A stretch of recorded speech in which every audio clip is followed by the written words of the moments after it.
katibu TIC mkoa wa Mwanza.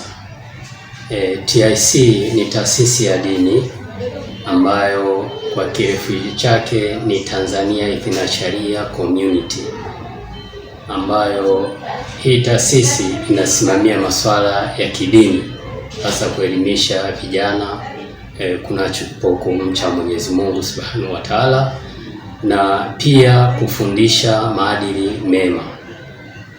Hapa changamoto ambayo iliyopo kwenye upande wa vijana, kweli tunajitahidi kusimamia, na hatusimamii upande wa dini tu, bali tunasimamia upande wa elimu ya secular pia.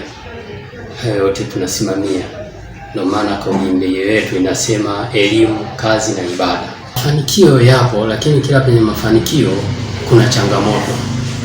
Mafanikio yanakuwepo kwa kiasi kidogo, kwa sababu muda tunaokaa na wanafunzi hawa ambao ni vijana wadogo unakuwa ni muda kidogo ukilinganisha na muda ambao wanakaa shule za secular, kwa sababu mwanzoni tulikuwa tunafanikisha kwa sababu tulikuwa tunakaa na wanafunzi kwa muda. Sasa hivi wanafunzi wanatoka jioni sana, ambapo sisi uwezo wa kukaa nao hata masaa matatu inakuwa ni ngumu. Kama tungekuwa tunapata muda wa kukaa nao kwa muda mrefu, ingesaidia zaidi.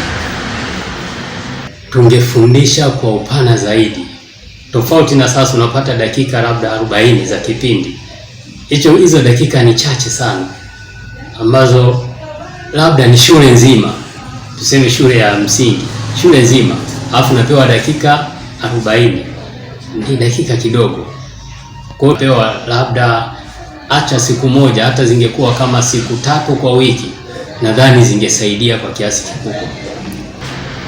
Tungesaidia kwa kuelimisha zaidi, kwa sababu ule muda tunaokaa nao ni muda mfupi, ambapo kwenye upande wa ufundishaji ina maana inakuwa ni kidogo. Hata masuala ya kusema tunaingia kwenye ibada ili wajue ibada zao wanavyozifanya, wamhofie Mwenyezi Mungu, muda unakuwa ni kidogo sana ukilinganisha na kipindi cha nyuma. Na pia tusije kwenye upande wa shule, pia wazazi wamekuwa wazito sana kuwaleta vijana kwenye upande wa dini. Kwa mfano, sisi TIC huwa tunahitaji vijana kwa ajili ya elimu, na hatuna gharama yoyote ya kulipa juu ya elimu hiyo, na pia tuna sapoti sana kwenye kusoma.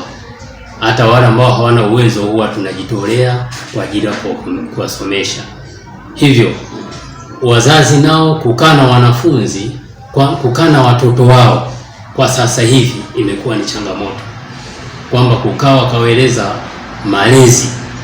Wengine wanakuwa bize kupitiliza, hata wakumbuki watoto wanakutana nao usiku na wanaachana asubuhi, wanakutana tena usiku. Kwa hata kile kinachofundishwa na viongozi wa dini muda mwingine kinakuwa hakipati sapoti kupitia kwa wazazi, kwa sababu ni lazima tujue hawa watoto ambao tunawasimamia kwenye dini wana wazazi, pia wanatakiwa na wale wazazi washawishike kusapoti viongozi wa dini ili tuende kwa pamoja. Tungeshauri kama TIC uboreshaji zaidi uwepo kwenye upande wa elimu ya dini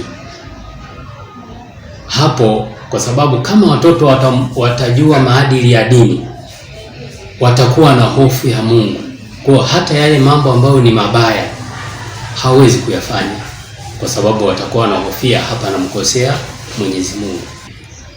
Viongozi wa dini sana ni shauri kwamba tunatakiwa kuongeza juhudi ili kuweza kuisaidia serikali, kwa sababu serikali na mambo mengi inayoyafanya, lakini na sisi tuna majukumu yetu ambayo tunatakiwa tuyasimamie. Kwa hiyo tusimame imara ili kuweza kuongoza, hasa kuanzia waumini ambao ni wazazi, na pia tuje kumalizia kwa vijana na watoto. Hapo tunaweza tukafaulu zaidi.